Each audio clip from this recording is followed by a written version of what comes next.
Thanks so much, Eljeer. Yeah, all of these experiences, have been bubbling beneath the surfaces.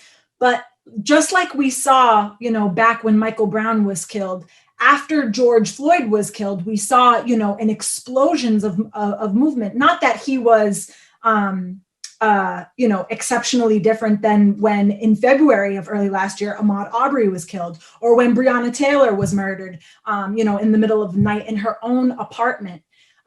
But in Minneapolis, we saw the movement kind of grow after the death of George Floyd. And Black Lives Matter, it spread very quickly, not just across the US, but around the entire world.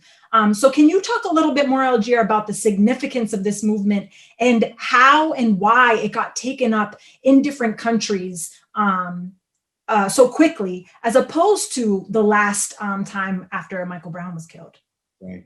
Well, I think it's a continuum of the 2019 struggles, rebellions that took place around the world, from Bolivia to Chile, Hong Kong, and certainly people would have thought, what about the United States? Powder keg with Trump in office and the kind of conditions that the American working class poor and the oppressed face on a daily basis.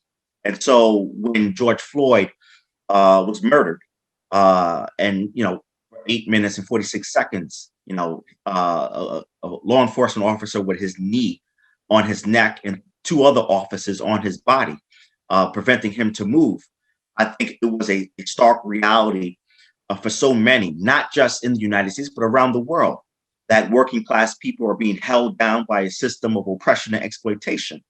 And so what we saw, that mass explosion, not just in the United States, but globally, is an extension of 2019, but also, I think, a deep rooted solidarity that exists among the working class and the poor internationally.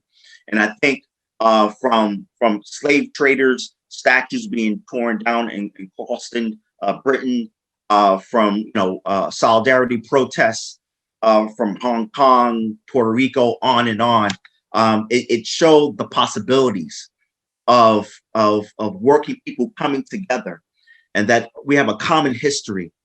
And in fact, when we think about the slave trade, this last year, we commemorated the 400th anniversary of enslaved Africans brought to the United States.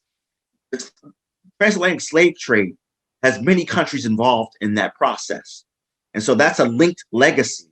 It's a linked history, and it ties into the development of global capitalism and global racism that manifests itself in different forms in different countries, that I think brought the commonality, brought an understanding to the wider layers of the working class and the poor, and particularly young people who I believe have no patience for oppression, for exploitation, for violence against working people.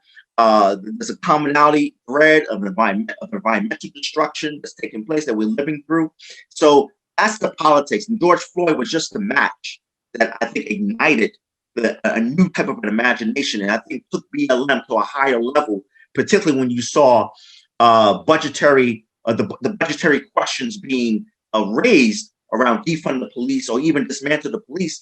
That is of a higher character conversation than 2014, 15, and 16, and that allows us, revolutionary Marxists and international socialists, to start to talk about this is a global crisis. This is a systematic issue that we're dealing with here, and that we've had 8 minutes and 46 seconds our entire lives being choked out by capitalism.